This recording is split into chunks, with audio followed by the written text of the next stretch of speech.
As 2023 comes to a close, we look back on all the events and stories we covered in our Western Chester County Checks In Year in Review.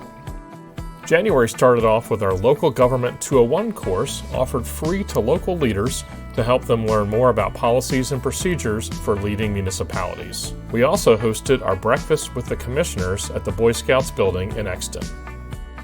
We paid a visit to Honeybrook Community Library to learn about the services they offer and headed into downtown Westchester to learn more about the Friends Association. In February, we hosted our membership extravaganza event at Victory Brewing in Parksburg. This big networking event is the social kickoff for the year for our chamber and brings our members back together to catch up after the holiday season. We love welcoming new businesses to our community, and this year we had many ribbon cuttings to celebrate, starting in February with Elite Therapy's new location in Downingtown. We revisited them in March for a full checks-in story to learn more about the company. If you've got a joint or a body part that's aching, elbows, shoulders, knees, neck, back, we take care of all those things. In early March, we hosted our legislative breakfast at Pope John Paul Elementary School, where our county, state, and federal elected officials updated us on legislation affecting our region.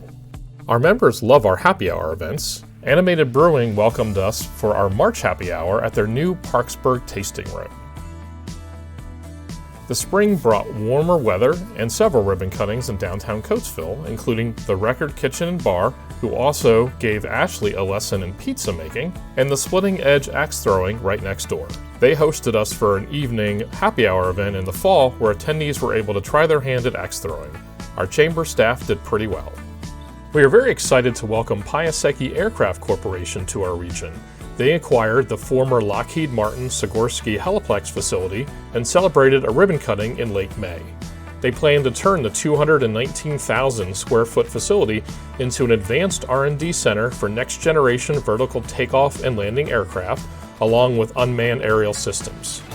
Lockheed did a great service to the community by figuring out a way to sell this facility to another aviation company that is developing new technologies for growth for this area and for potential jobs that are going to make this area a hub of vertical innovation. Other ribbon cuttings we helped with in downtown Coatesville this spring included the new Pizza Hut location and Richie's Water Ice, featuring many water ice flavors, ice cream, and snacks.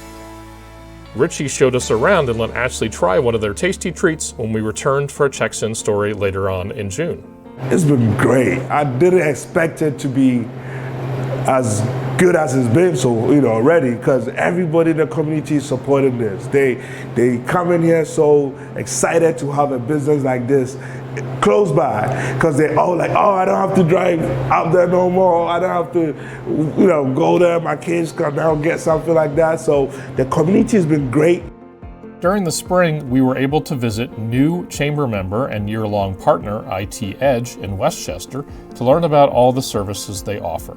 IT Edge is designed to be the outsourced IT solution for small businesses who do not have an in-house IT person. So we handle everything from the consulting on how things should get set up to all the requests, the setup, and most importantly, the ongoing support. We went to the Coatesville Incubator to visit West Branch Herbs and Tea to try some of their unique blends of tea. We checked in with the Parksburg Point to find out more about their hands-on training program. The Point was nice enough to host us for our spring breakfast professional development program that featured Sean from Sean Doyle Training. His presentation, Pivot and Prosper: How to Use Creativity and Critical Thinking to Thrive During Adversity, was very informative. The Arches in Coatesville hosted us for our What's Working Workforce Solutions event, featuring several speakers on the topics of working families and talent acquisition strategies. This year, we welcome Morgan Swindler to the team as our Program Development Coordinator. She visited the Brandywine YMCA to tour the facility and try out some of the equipment, including the slide. Electrical Plus has been a longtime supporter of our chamber, including sponsoring our golf outing. We visited their office in Westchester for a tour and to learn more about their history. So started the business back in 2006, primarily because I wanted to change the outlook of the perception of contractors. We had such a bad rap at that time, so I wanted to kind of bring it in and help the community and putting a better picture towards contractors. As we neared the end of spring, the Chamber hosted its annual Gala on the Green event on the grounds of the Greystone Mansion at the Iron and Steel Heritage Museum. The event features delicious food from local restaurants and caterers, and during this event, we present our Corporate Citizenship Award. This year, it went to Coatesville Second Century Alliance and partner GA Vitri Incorporated. I believe Second Century Alliance is fully committed to doing its best work to further the revitalization of Coatesville, and I think generally cares little about who gets the credit. With that being said, it is very gratifying to have the organization's hard work recognized here today. Thank you to the Western Chester County Chamber of Commerce, your board, Brenda, and Rachel and the staff, and those who nominated Second Century for this Corporate Citizenship Award. We thank John Lamberis for sponsoring this event. His restaurant, Harry's The Neighborhood Place, celebrated 50 years in business in May, and he celebrated with events all month long honoring customers, staff, and community partners. We also celebrated with John to open Athena's, a new coffee and ice cream shop down the road from Harry's in Salisburyville. The new shop features baked goods along with drinks and ice cream. As we moved into summer and outdoor events, Morgan went over to Coatesville Country Club to visit antique brew trucks to check out the restored truck and share a drink. She also visited Kennett Square to learn more about arts holding hands and hearts. I knew that I wanted to bring the programs to youth that were involved in the criminal legal system. And so I was teaching a good morning yoga class at Yoga Secrets in Kennett. And I asked, does anyone know how to get into the jails and prisons legally? In August, we hosted our Taste of the Farm event at the 4-H Center. This event keeps growing every year with food vendors offering unique items including honey, goat cheese, local meats, and produce. The event happens at the same time as the 4-H fair, so attendees can watch livestock events in the adjacent building. Our annual golf outing was held this year at Moccasin Run. We decided on an earlier tee time so golfers could get out and start before it got hot. As we moved into the fall, Ashley went to the Visit Chester County Tourism Center to learn all about what Chester County has to offer for visiting tourists. Right across the street from our tourism visitor center is Longwood Gardens. It's our largest attraction in Chester County. They have over 1,000 acres of flowers, gardens, meadows, and conservatories to explore. We have over 13 wineries in the region. Many of them are right off of Route 1, easy to visit. They all have events every weekend, music, food trucks, great place to just sit down and unwind. We also visited Empower Wellness in Exton and toured their new offices. Morgan visited Springhouse Spirits in Parksburg and met with their owner to find out about the various spirits they sell and to check out the new tasting room.